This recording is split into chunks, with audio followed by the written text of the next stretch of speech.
नमस्कार मित्रांनो, GSIT सोल्युशनमध्ये आपले सर्वांचे स्वागत आहे.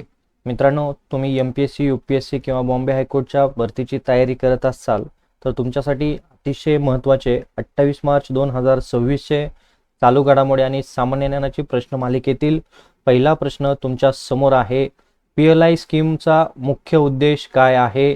तर याचं करेक्ट आन्सर आहे बघा, उत्पादन क्षेत्राला चालना देणे हा PLI स्कीमचा मुख्य उद्देश आहे. पुढचा प्रश्न तुमच्या समोर आहे.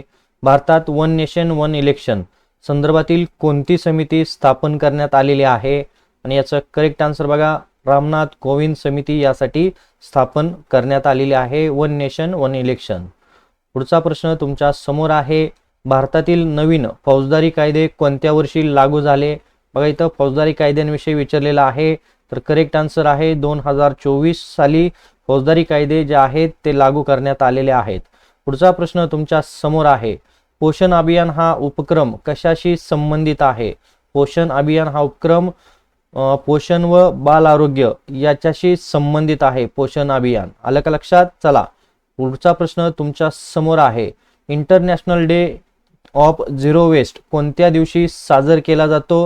आणि याचं करेक्ट आन्सर बघा, 30 मार्च रोजी international day of zero waste साजरा केला जातो. तर मित्रांनो बघा, अशाच नवनवीन प्रश्नांसाठी आपल्या चॅनलला लाईक, सबस्क्राईब आणि शेअर करायला विसरू नका. भेटूया पुढच्या माहिती बरोबर. जय हिंद, जय महाराष्ट्र.